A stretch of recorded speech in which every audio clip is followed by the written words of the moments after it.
Hello everyone. आज हम 7 chapter शुरू करने जा रहे हैं जिसका नाम है सोर्सेज ऑफ बिजनेस फाइनेंस। आपका एक टॉपिक था, आपको याद होगा, equity shares, preference shares, debentures.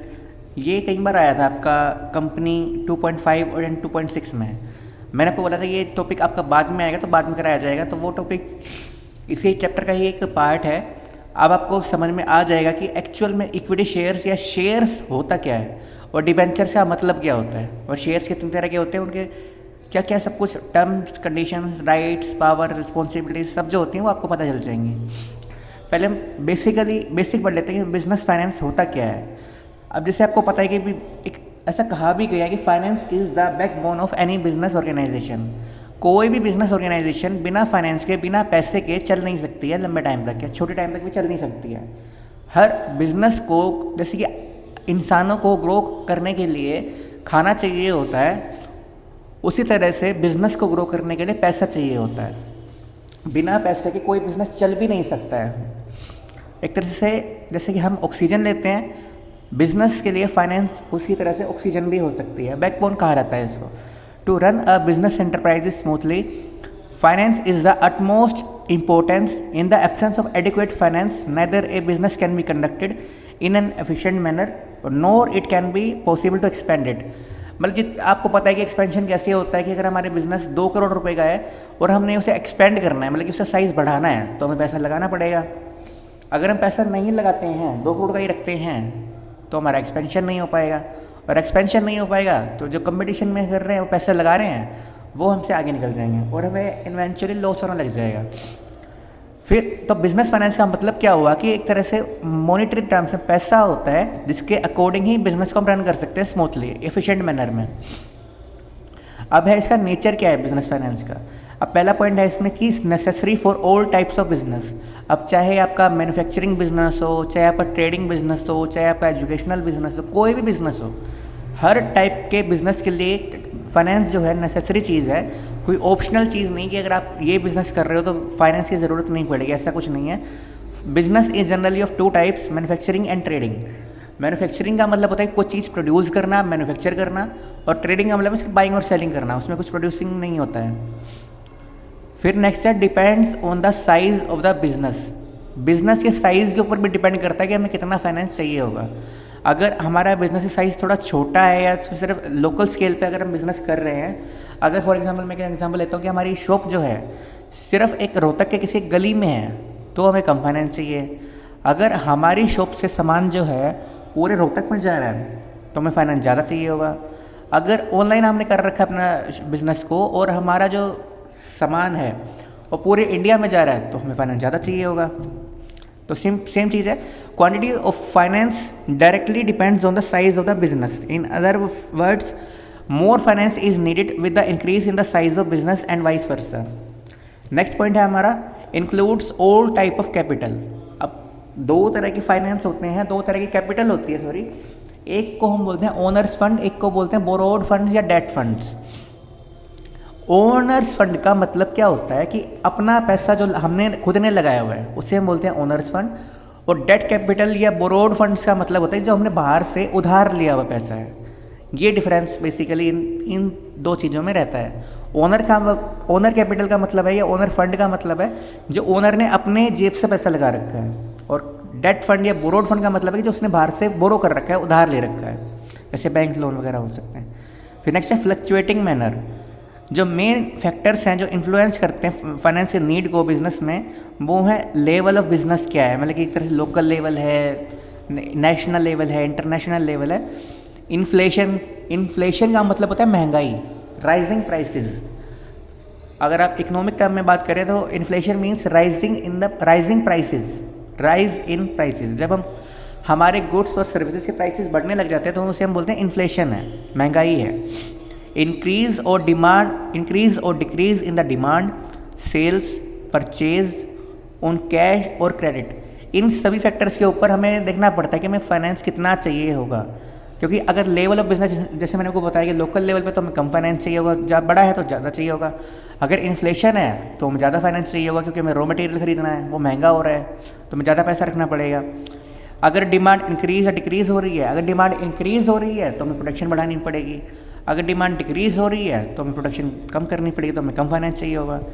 Sales and purchase on cash और क्रेडिट।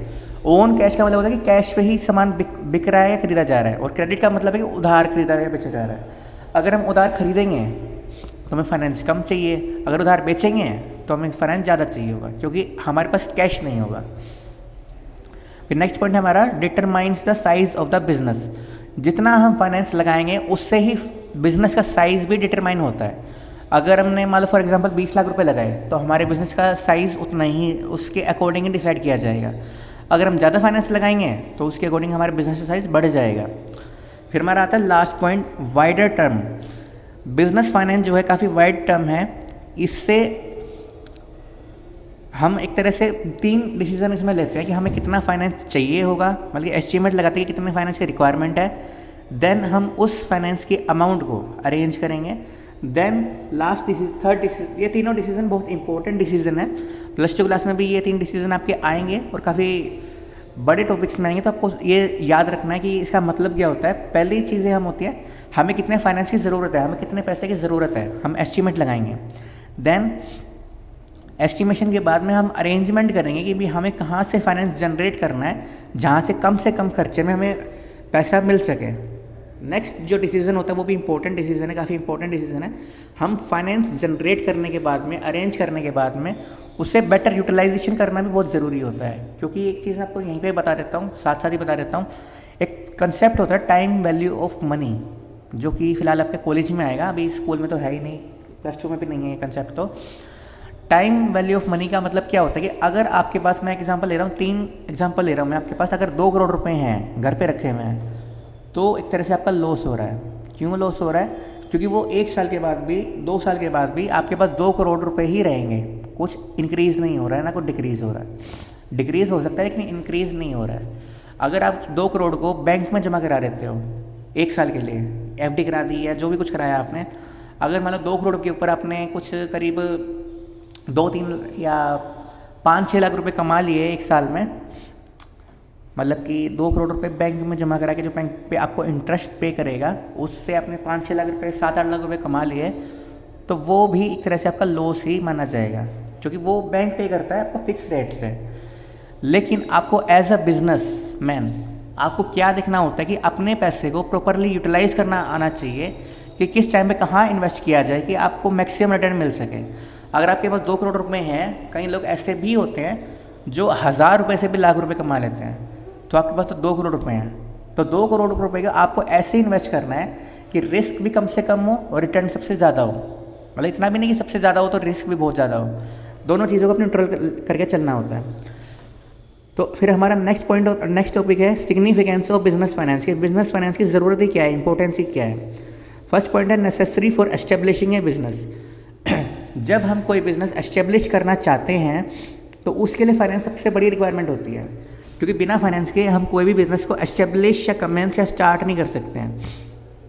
क्योंकि हमें बिज़नेस स्टार्ट करने के लिए हमें लैंड खरीदनी पड़ेगी, मशीनरी खरीदनी पड़ेगी, बिल्डिंग खरीदनी पड़ेगी, फर्नीचर लेना पड़ेगा, तो जो इसका खर्चा आता है उसके लिए हमें फाइनेंस चाहिए होता है। कोई भी बिज़नेस बिना फाइनेंस के शुरू नहीं हो सकता है। तो इसके कहा जा सकता है it is necessary for establishing a business to have a finance. Next point है हमारा necessary for running the business.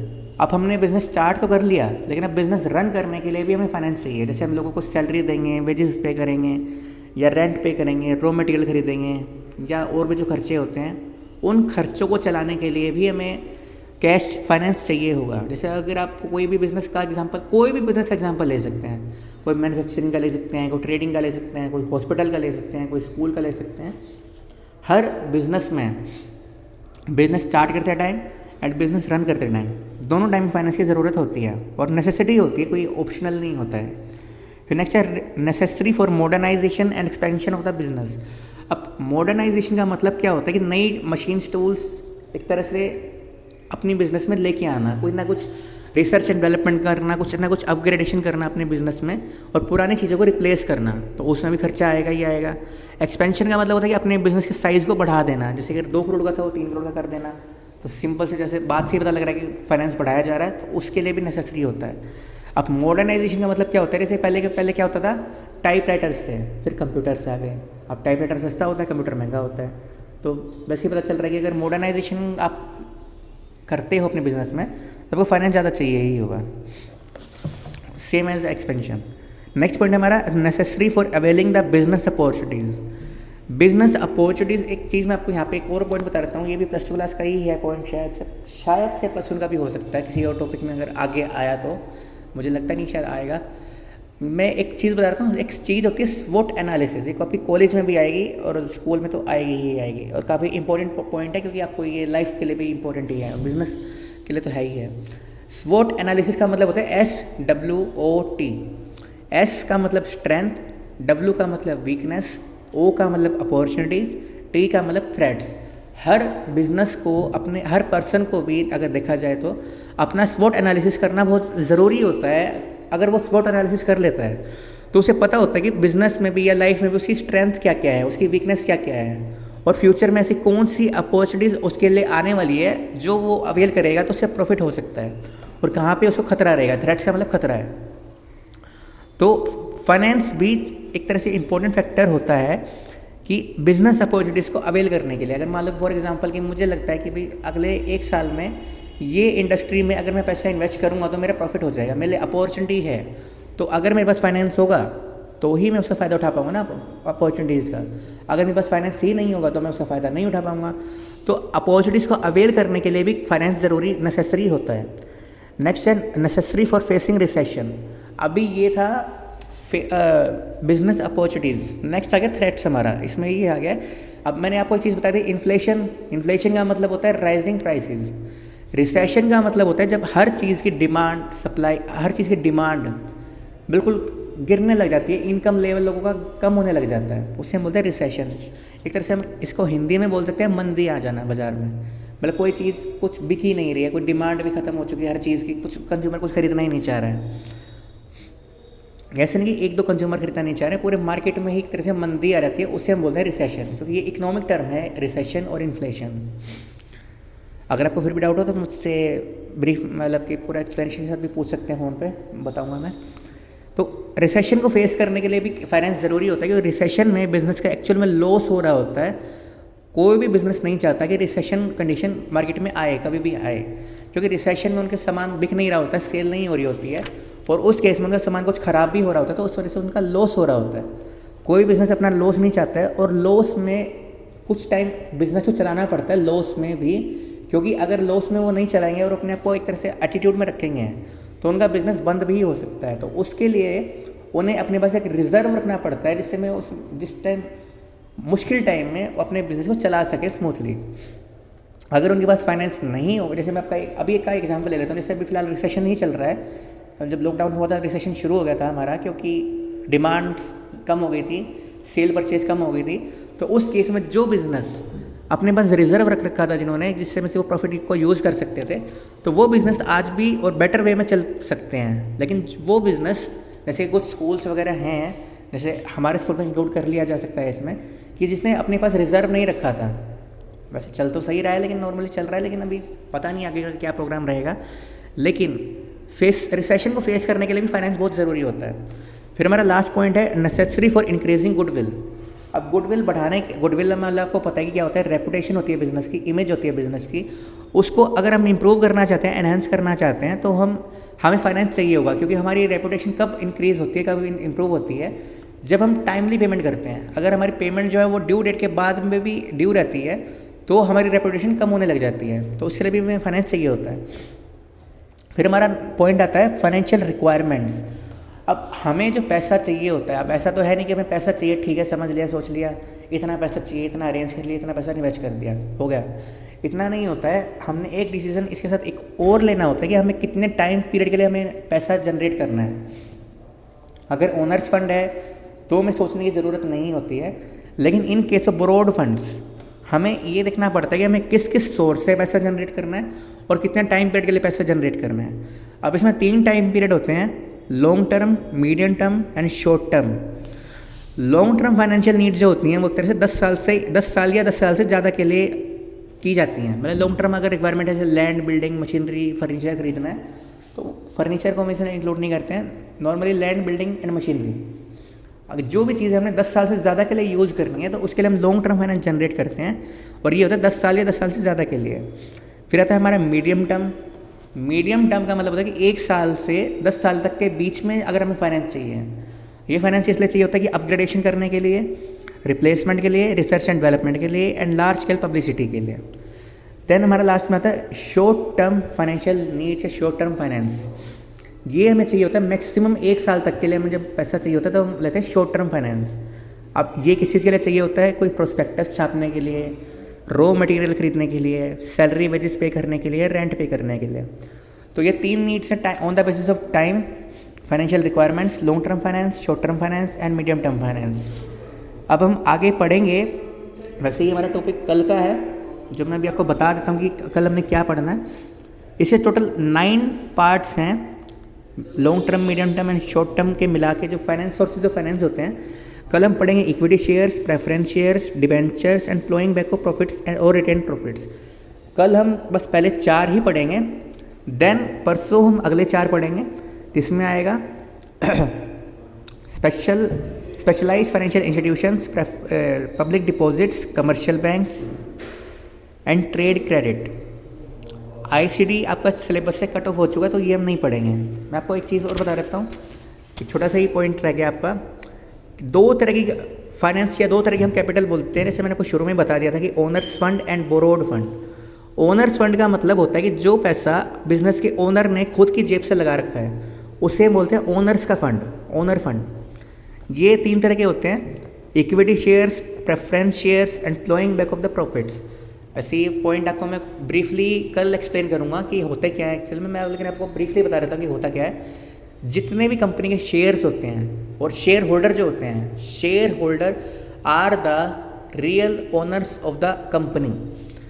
जिसके पास भी कंपनी का शेयर है वो कंपनी का ओनर है, चाहे 1 शेयर हो चाहे 10 करोड़ रुपए के शेयर हो, जितने अमाउंट के भी शेयर हो वो कंपनी का मालिक बन जाता है। क्योंकि शेयर होल्डर्स का पैसा लगा हुआ है उस कंपनी में, तो वो जिसका पैसा लगा हुआ वही तो ओनर हो ही जाएगा। और बोरोड फंड का मतलब क्या होता है? अब शेयर्स यहाँ पे आपको पता दिख ही रहेगा, 2 तरह के होते हैं, equity shares and preference shares, लेकिन दोनों में थोड़ा डिफरेंस होता है। प्रेफरेंस शेयर्स के पास, प्रेफरेंस शेयर होल्डर के पास में कोई राइट्स नहीं होते हैं, कोई मैनेजमेंट में पार्टिसिपेशन नहीं होता है, वो वैसे चलो मैं आपको कल बताऊंगा। नेक्स्ट हमारा जो लास्ट टॉपिक आज का है वो है बोरोड फंड्स। बोरोड फंड का मतलब होता है जो हमने पैसा बाहर से उधार लिया है, जो हमारे पास खुद के पास नहीं था तो हमने बाहर से उधार लिया है। For example loan from banks, financial institution, public deposits. ये ओन फंड को छोड़ के जो भी हमारे पास सोर्सेज बचते हैं फाइनेंस के, उन्हें हम बोलते हैं बोरोड फंड्स या फिर डेट कैपिटल। डिफरेंस क्या है इसमें ओन फंड और बोरोड फंड में? मीनिंग क्या होता है ओनर फंड का? जो ओनर्स ने पैसा लगाया है और ये हमने बाहर से उधार लिया है। अब ओनर फंड के टाइप्स क्या होते हैं? Equity shares, preference share, retained earnings. Retained earnings का मतलब होता है कि जो हमने अपना ही कमाया हुआ प्रॉफिट अपने पास ही रख लिया, किसी को पे नहीं किया, डिविडेंड पे नहीं किया हमने शेयर होल्डर्स को, तो वो हमारा अपना ही पैसा है क्योंकि हमने बाहर से नहीं लिया है। ADR, GDR, IDR ये मैं आपको अभी नहीं बताऊंगा क्योंकि ये पॉइंट आपका अभी से फ्राइडे या सैटरडे का पड़ेगा आपको ये पॉइंट, तो मैं आपको तब समझाऊंगा ये। इसमें आता है debentures, bank loans, commercial bank loans, inter corporate deposits, जो भी हमने बाहर से उधार लिया है। Then requirement of security. Owner fund में कोई रिक्वायरमेंट नहीं होती सिक्योरिटी मॉर्गेज रखने की, लेकिन अगर हम बैंक लोन ले रहे हैं तो हमें सिक्योरिटी मॉर्गेज रखनी पड़ती है। कंसिडरेशन, ओनर्स फंड के केस में हम प्रॉफिट का कंसिडरेशन देते हैं कि भाई ओनर फंड जितना हम शेयर होल्डर से लेंगे उसके बदले में उनको प्रॉफिट का शेयर देंगे। और इसमें क्या होता है कि हम उनको एक तरह से इंटरेस्ट पे करते हैं ओनर्स फंड के केस में फिक्स रेट पे। रिस्क ऑफ रिफंड, इसमें ओनर फंड में बहुत ज़्यादा रिस्क होता है कि अभी रिफंड मिलेगा कि नहीं मिलेगा, कि जो शेयर होल्डर का जो पैसा है वो उसको पूरा मिल पाएगा नहीं मिल पाएगा, बहुत रिस्क होता है। लेकिन इस केस में कोई रिस्क नहीं होता क्योंकि वो तो उसका पे करना ही करना है। फर्स्ट लायबिलिटी जो होती है, फर्स्ट मैं एक्सप्लेन कर ही देता हूँ। फर्स्ट लायबिलिटी किसी भी बिजनेस के लिए है आउटसाइडर्स, डेट कैपिटल या फिर ओनर्स बोरोड फंड्स होती हैं। जो लास्ट लायबिलिटी होती है वो होती है ओनर्स फंड। तो रिस्क तो होता ही है कि पैसा ना बचा तो क्या होगा। नेक्स्ट पॉइंट है पीरियड ऑफ इन्वेस्टमेंट। ये होता है परमानेंट नेचर का, ये होता है टेम्परेरी नेचर का। शॉर्ट टर्म, मीडियम टर्म या लॉन्ग टर्म तक का हो सकता है, लेकिन ये होता है परमानेंट। तब जब तक का बिजनेस चलेगा, जब तक कंपनी चलेगी तब तक इससे फाइनेंस हम जनरेट कर सकते हैं। ओनर्स फंड के जो शेयर होल्डर्स होते हैं उनका बिजनेस की मैनेजमेंट पे पूरा कंट्रोल होता है, लेकिन बोरोड फंड का कोई मैनेजमेंट या कंट्रोल नहीं होता है, क्योंकि ये प्रोवाइडर जो है एक तरह से एक्सटर्नल पार्टीज में काउंट होते हैं, इनका कोई लेना देना नहीं होता है बिजनेस की मैनेजमेंट या कंट्रोल से। तो इसी के साथ हमारा आज का टॉपिक पूरा हो जाता है। आज हमने पढ़ा sources of business finance. Business finance होता क्या है, इसका नेचर कैसा होता है, सिग्निफिकेंस क्या है। देन हमने पढ़ा financial requirements on the basis of the time. Then हमने पढ़ा types of the capital, types of funds, owners fund and borrowed funds. कल हम पढ़ेंगे सोर्सेज ऑफ बिजनेस फाइनेंस में equity shares, preference shares, debentures and share के बीच में difference भी है। देन हम पढ़ेंगे प्लोइंग बैक ऑफ प्रॉफिट्स और रिटेन्ड अर्निंग्स, ये हमारा कल का रहेगा। परसों हम पढ़ेंगे स्पेशल फाइनेंशियल इंस्टीट्यूशंस, ये थोड़ा बड़ा है इसलिए मैंने परसों कर लिया है, नहीं तो मैं कल ले रहता सारा ही। Public deposits, commercial banks and trade credit, ये 3 छोटे छोटे पॉइंट्स हैं, एक बड़ा पॉइंट है। आईसीडी हमारा कट चुका है। फिर हमारा तीसरे दिन रहेगा, मतलब कि फ्राइडे को रहेगा global depository receipt, American depository receipt and Indian depository receipt, जिसको हम बोलते हैं जीडीआर, आईडीआर, एडीआर। वैसे ये वाला पॉइंट जो जीडीआर एडीआर जो होता है इतना इंपॉर्टेंट टॉपिक नहीं है, लेकिन कराना है क्योंकि सिलेबस से कट ऑफ नहीं हुआ तो कराना ही है, क्योंकि आगे ऐसे कहीं काम तो नहीं आता है, ये स्कूल या कॉलेज में किसी भी कोर्स में ये टॉपिक आता ही नहीं है, लेकिन फिर भी समझ में आना बहुत ज़रूरी होता है। और फ्राइडे को हमारा ये चैप्टर जो है कंप्लीट हो जाएगा। Thank you.